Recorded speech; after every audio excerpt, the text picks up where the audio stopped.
In today's video, I'm going to show you how to take this ordinary Prusik knot and turn it into a fancy ascender for 10 cents. So stay tuned.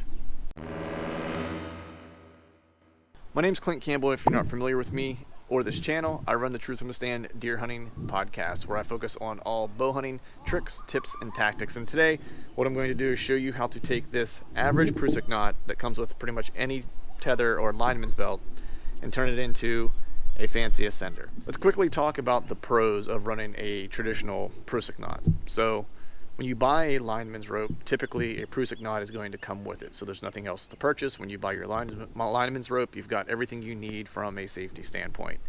It's also really light and really quiet. So it's simple to use, and it's a tried and true method. People have been using these for years and years, and super safe. And once you're clipped into it, highly unlikely anything bad is going to happen. Let's quickly talk about the pros of a mechanical Prusik or an ascender. And in this case, I'm using a Ropeman 1 ascender. This is 8mm rope. The Ropeman 1 is not spec'd for 8mm rope, so I do not advise using a Ropeman 1 with an 8mm rope.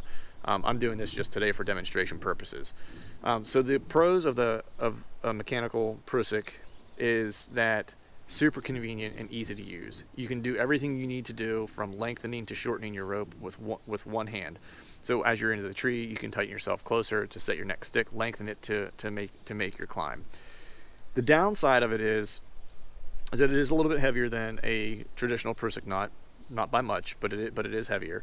But it's all metal, right? And so then you have the opportunity for, your carabiner making noise against it. It could swing and bang off of a stick and make some noise with it. So the potential for it to be noisy is much higher, of course, than the traditional Prusik knot.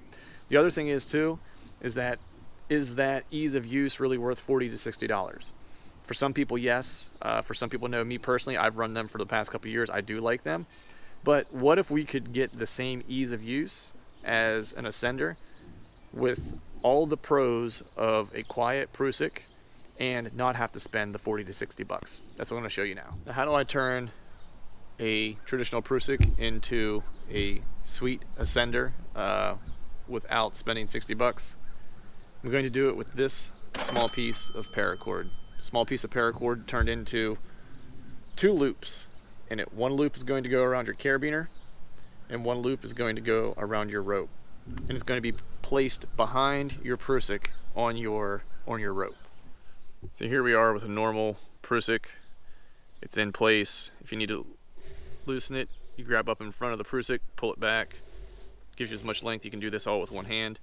Now if you want to make it shorter, it's just going to continue to bite the rope, right? So now you need to take your weight off of it.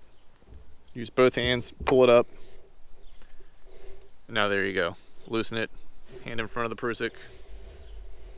The reason you don't grab the Prusik is because as you're moving it, if you were to slip, you're typically going to grab it and squeeze it, which is then going to continue to make you fall. So that is the downside of a standard Prusik, is I need 2 hands when I want to make the rope shorter.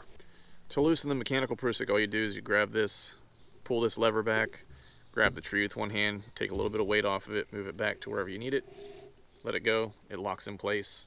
When you need to shorten it up, you grab it. You don't even need to grab the tree, just hoist it up, lift your weight out of your saddle or whatever you're putting back pressure into, and it shortens up. That easy. So now I have this paracord tied on here.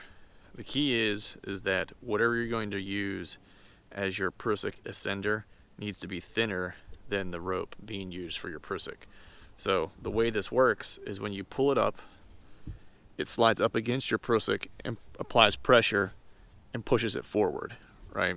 That's how it works. You still one hand to move this back. So now, instead of using a mechanical, you're still using this, which bites on the rope, right? Kind of take your weight off of it just like you would a mechanical ascender and pull it up. This rope pushes up against the Prusik and pushes it forward. And then you can still use one hand to move it back to give yourself more length of rope. That's it. That's how you take a 10-cent piece of paracord and replace a $40, $50 mechanical ascender. I hope you dug this video, and leave me a comment below to let me know how you're making mods this year on your gear. And if you dug this video, please give it a like button and be sure to hit the subscribe button to make sure you get all the upcoming videos and podcasts.